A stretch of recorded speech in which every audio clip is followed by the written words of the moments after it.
Namatay ang angkas ng isang motorsiklo habang kritikal ang rider nito matapos silang sumemplang sa Dagupan City. Walang suot na helmet ang mga biktima na napag-alamang nakainom ng alak. Makibalita tayo kay CJ Turida ng GMA Dagupan.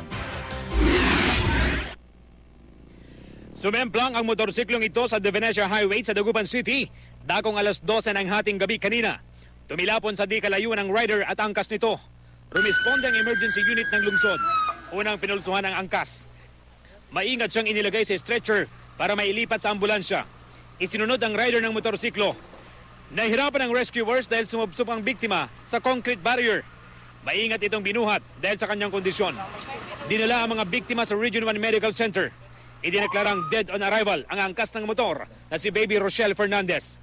Lumalabas sa investigasyon ng pulisya na mabilis ang takbo ng motorsiklo. Nakainom daw ng alak ang rider at walang helmet ang mga biktima.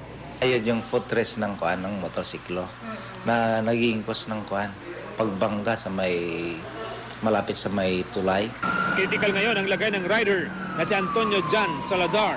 Dapat dahan-dahan lang ang pagpapatakbo ng mga riders sa malapit sa tulay sa dahilan ng hindi makita yung mga kasalubong noon.